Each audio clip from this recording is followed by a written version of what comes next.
मी सौ सिंधू तुळशीदास मेलगे पाटील, वय 70। मी जवळजवळ 39 वर्ष महानगरपालिकेत नोकरी केली, खातेप्रमुख म्हणून रिटायर झाले। आजला आम्ही आमच्या न्याय आणि हक्काच्या मागण्यासाठी आज उपोषणाला बसलो। दुसरा दिवस आहे उपोषणाचा। आमच्यामध्ये साधारण 65 ते 97 वर्ष वय एवढे सेवक ह्या उपोषणाला बसलेले आहेत। आम्हाला शासनाला जो 50% महागाई भत्ता मिळतो तो आम्हाला काही मिळत नाही आहे, आम्हाला 26% मिळतो।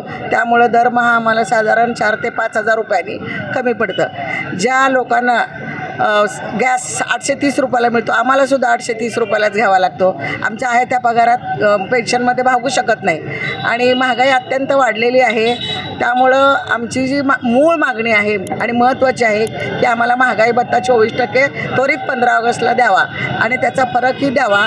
त्याच्यानंतर दुसरी मागणी 80 वर्षाचे जे पुढील आहेत त्यांच्यासाठी 10%, 15%, 20% ही वाढ आहे, ती त्वरित लागू करावी। त्याबाबतचे पण परिपत्रक आलेलं आहे शासनाचं।